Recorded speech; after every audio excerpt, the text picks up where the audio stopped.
Did you know that the pursuit of inner peace and self-mastery isn't a modern invention?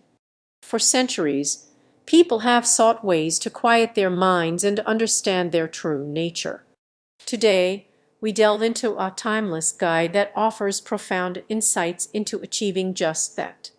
Hello, and welcome to Ace Book Talk. Today, we re-exploring a cornerstone of yogic philosophy, Patanjali's Yoga Sutras. Little is definitively known about Patanjali himself. Tradition places him as an ancient sage in India, sometime between the 2nd centuries and the 4th centuries. The Yoga Sutras is a compilation of 196 aphorisms or sutras, short, concise statements designed to be easily memorized and contemplated.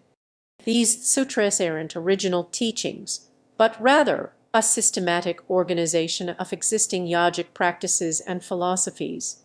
Patanjali synthesized the diverse schools of thought prevalent at the time, creating a comprehensive framework for understanding and practicing yoga. The text itself wasn't widely known until the late 19th century, when translations began to appear, bringing its wisdom to a global audience.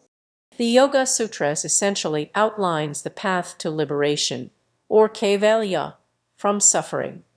It proposes that our suffering arises from identifying with our thoughts and emotions, rather than recognizing our true self, which is pure consciousness.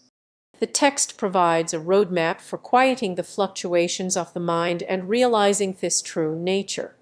The first chapter, Samadhi-pada, deals with the nature of consciousness and the different states of yoga. Samadhi refers to a state of profound absorption, where the mind is still and clear. Patanjali explains that yoga is the cessation of the fluctuations of consciousness. He describes various types of samadhi, ranging from those attained through focused concentration to those that arise spontaneously.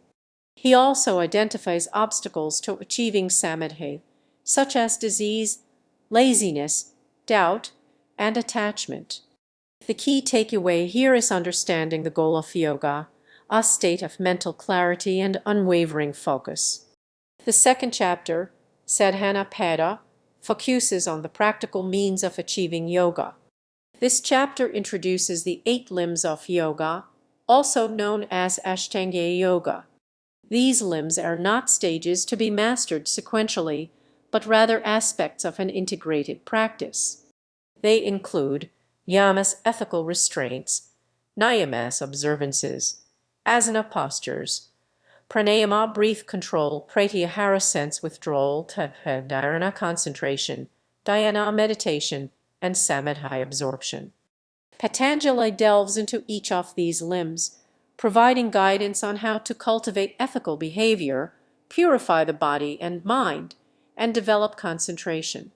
He emphasizes the importance of self-discipline, contentment, and study in progressing along the path. This chapter provides the actionable steps one can take to embark on the journey of self-discovery through yoga. The third chapter, Vibhuti-pada, explores the powers or abilities that can arise through the practice of yoga. Vibhuti refers to extraordinary capacities, such as clairvoyance, telepathy, and the ability to manipulate the elements. However, Patanjali cautions against becoming attached to these powers, as they can become obstacles to achieving ultimate liberation. He emphasizes that the true goal is not to acquire these abilities, but to use them as tools for understanding the nature of reality and serving others. While fascinating, this chapter highlights the importance of maintaining focus on the ultimate goal and not getting sidetracked by ego-driven pursuits. The final chapter, Kaivalya-pada, describes the nature of liberation and the ultimate state of enlightenment. Patanjali explains that liberation is achieved when the mind is completely purified and the self is no longer identified with the fluctuations of consciousness. He describes the process of dissolving the karmas, or past actions, that bind us to the cycle of suffering. to this of the size of seven, the size of this, or voice, or like.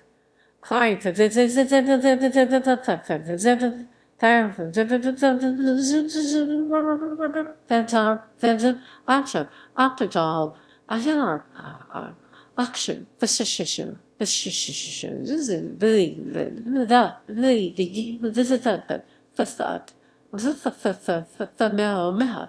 he emphasizes that liberation is not a destination, but rather a state of being that is always present, waiting to be realized. This chapter offers a glimpse into the profound peace and freedom that can be attained through the dedicated practice of yoga. So, what can we learn from Patanjali's Yoga Sutras today? The teachings offer several profound insights that are relevant to our modern lives. Firstly, it underscores the importance of self-awareness. By observing our thoughts and emotions without judgment, we can begin to understand the patterns that contribute to our suffering. Secondly, it emphasizes the power of discipline. Cultivating ethical behavior, practicing mindfulness, and engaging in regular self-reflection can lead to significant personal growth. Thirdly, it reminds us to focus on the present moment. By letting go of attachments to the past and anxieties about the future, we can experience greater peace and contentment. Furthermore, the Yoga Sutras highlights the interconnectedness of mind, body, and spirit. The 8 limbs of yoga provide a holistic framework for well-being, addressing not only physical health but also mental clarity and ethical conduct. And finally, it teaches us the importance of detachment. By recognizing that our true self is beyond the ever-changing fluctuations of the mind, we can cultivate a sense of inner peace that is not dependent on external circumstances. By internalizing these ideas, we can find new perspective on life and how to live in a meaningful way. Patanjali's Yoga Sutras is more than just a guide to physical postures. It's a comprehensive philosophy for living a more conscious, meaningful, and fulfilling life.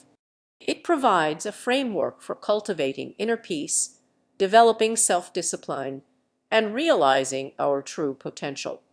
It's a book that invites us to look inward, to question our assumptions, and to embark on a journey of self-discovery.